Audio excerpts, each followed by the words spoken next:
दुकान की टीन काटकर चोरों ने किया हाथ साफ, जांच में जुटी पुलिस।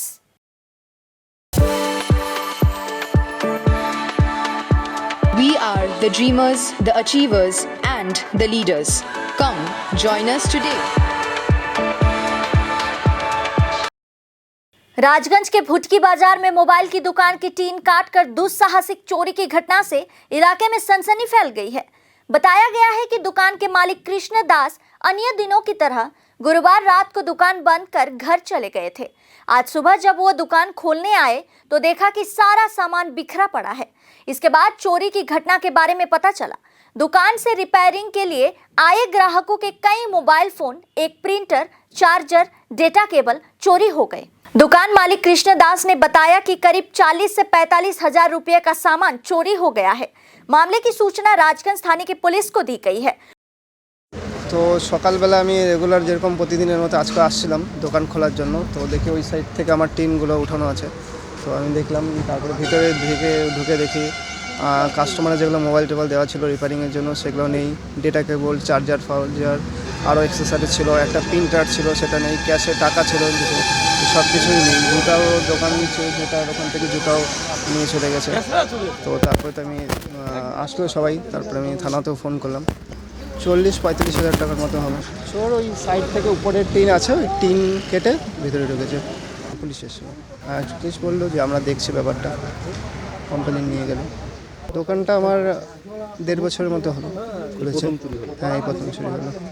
হ্যাঁ, এলাকায় তো এর আগেও হয়েছে। वहीं उस बाजार के व्यवसायी हराधन साहा ने कहा कि भुटकी बाजार इलाके में इस तरह की चोरी की घटनाएं होती रहती है। इससे पहले भी कई दुकानों में चोरी हो चुकी है।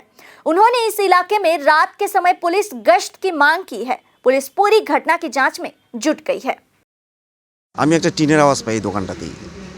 যখন টিনের আওয়াজটা পাই, এখানে একটা কুকুর, ওই দেবাড়ির কুকুরটা ওখানে গেল, কিন্তু কুকুরটা যেন কি খাচ্ছিল।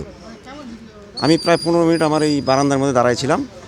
তারপরে আমি এর মামাকে বলি যে ঘটনাটা এরকম একটা ঘটনা, পাশের দোকানদারকে বলি। তারপরে একটু সজাগ হয়েছে আর কি, যাই ভিতর দিয়ে তালা টালা দিছে। এবার দেখা যাচ্ছে উপর দিয়ে টিন কাইটে ভিতরে ঢুকছে, ভিতরে ঢুকে অনেক কিছু নিয়ে গেছে। তবে এই চোর কিন্তু মাঝে মাঝে আসে, কেননা এই যে লিটন সিংয়ের দোকানে চুরি হইলো, তার আগের সপ্তাহ আমি টের পাইলাম, তারপরের সপ্তাহ শাটার ফাটাইয়ে চুরি করে নিয়ে গেল। এই চোর কিন্তু ঘোরাফেরা করতেছে, প্রায় ঘোরাফেরা করছে চোর। এর থেকে বাঁচার রাস্তা কিভাবে, সেটা যদি একটু মোটামুটি প্রশাসন উপর থেকে একটু স্টেট নেয় আর কি। আজকে এই দোকানে তো মোটামুটি ক্ষতি অনেকটাই করছে দেখলাম। ও তো বলছে প্রায় 40-50 হাজার টাকার মাল নিয়ে গেছে। আর ইয়ং ছেলে কি করবে, যে এটা ব্যবসা ধরছে সেটাও যদি করতে না পারে কি করে খাবে। পুলিশের টহলদারি তো আমরা দাবি করছি, কিন্তু পুলিশ তো কই আসছে কোথায়? সন্ধ্যার দিকে আসছে, আইসে একটু ঘুরে যাচ্ছে, ফটো উঠাইলো, ফটো উঠাই দিয়ে এবার চলে গেল। কিন্তু রাত্রেবেলা ওরা আসছে কি না সেটা তো আমাদের নজরেই পড়ে না। হ্যাঁ, থাকার দরকার পুলিশের, কেন সন্ধ্যাবেলা আসবে, আইসা লাইনে দাঁড়াবে, লাইনে দাঁড়িয়ে ফটো উঠাবে, বা চলে গেল পুলিশ। তো এইভাবে কি আর চোর কি আটকাইতে পারবে? চোর তো আসে রাত্রেবেলা, 2টা, 2:30টার দিকে, 3টার দিকে চোর আসে। এইভাবে যদি একটু রাত্রেবেলা টহল দেয় বা সিভিক ভলেন্টিয়াররা এটা একটু মানে ভালো করে ঘোরাফেরা করে, তাহলে এখান থেকে আমরা রেহাই পেতে পারি।